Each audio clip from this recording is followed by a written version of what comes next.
Margaret Coleman of Soul Astrology. Forgive my throat. I hope this will be audible. The thing about this new moon is that there in Capricorn, it's extremely close to Pluto.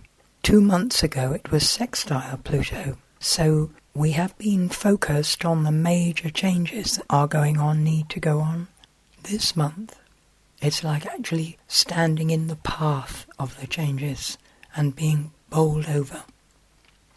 If you're a person who is not having changes like this, it will be the people in your life that are.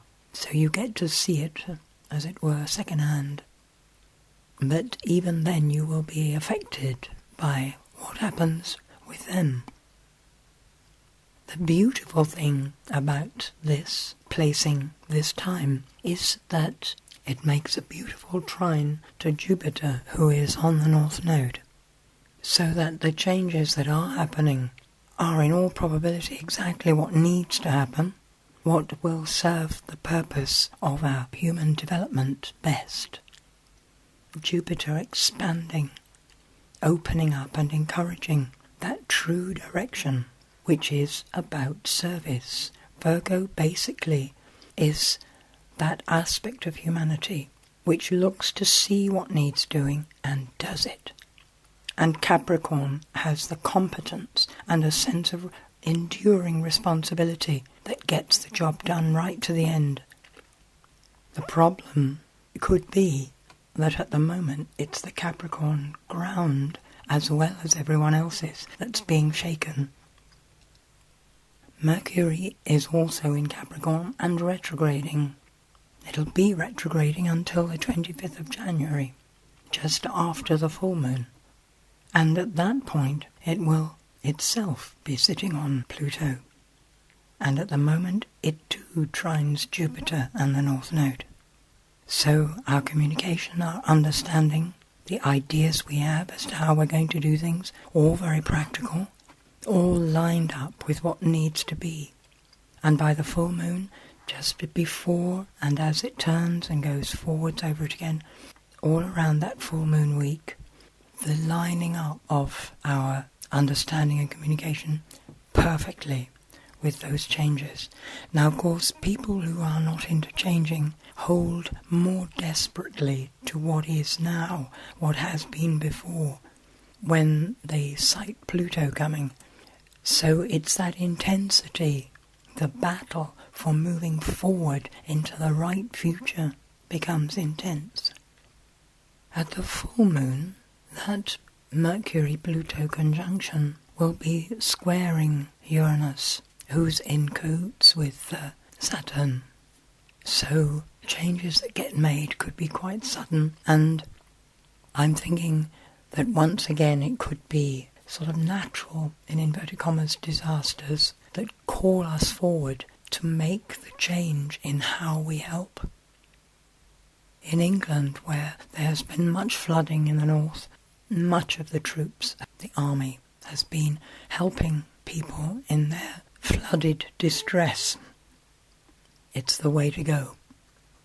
By the full moon, the sun will be in Aquarius, so the focus becoming much more about how society is run, really treating everyone as equals, giving equal support to all. And opposite to it, of course, is the moon in Leo. Very much about egos and self-image, moon in Leo. As both of them are at right angles to the Mars in Scorpio at the time, it looks like changing self-images due to discovering exactly how we do feel. And with Mars trining Neptune, which it will be doing all the month, the shift seems to be more towards our higher purposes. It's something about having higher purposes, higher motivation, but not pulling away from the darkness, being prepared to go in there, like Leo with a firebrand, to give light. And Mercury, Pluto are also sextile in Chiron, very much about healing the whole of humanity, doing things that work across the board.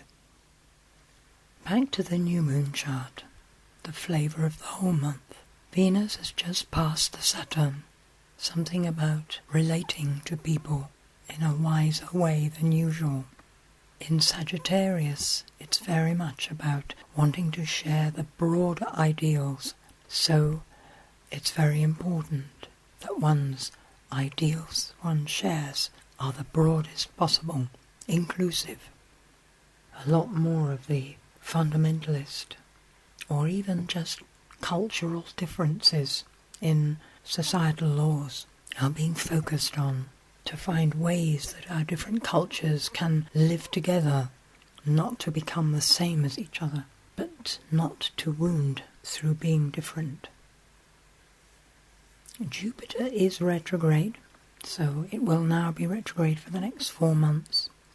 Lots of things that might have seemed to be going forward at a great pace, projects and plans that one had, might possibly slow down, go on the back burner for a while, or actually become more appropriate to the times we're moving into, rather than being based on the security of what there was. And another really important change is that Mars is now in Scorpio, and because this year it will retrograde in Scorpio, it's going to be in that sign until August. We have 7 months of Mars in Scorpio.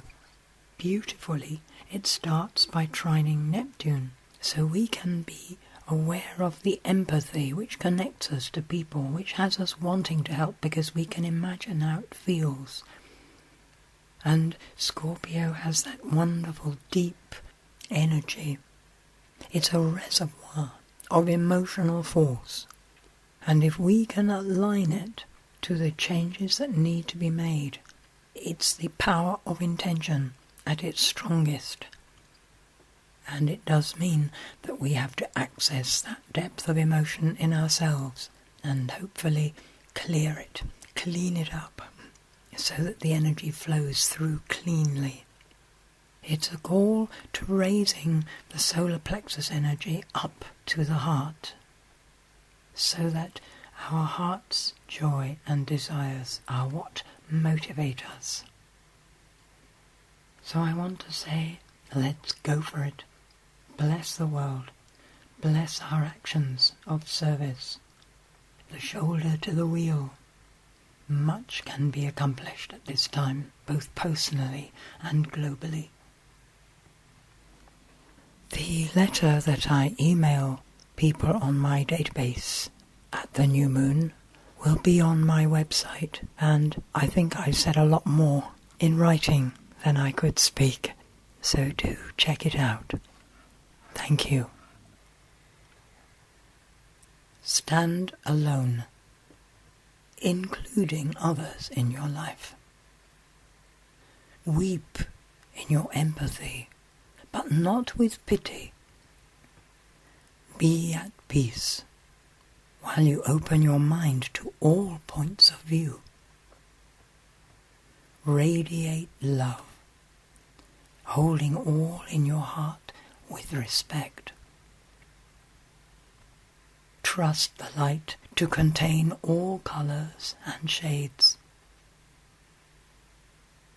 Expanding to serve the world meets your needs, for all are held in vast, silent joy.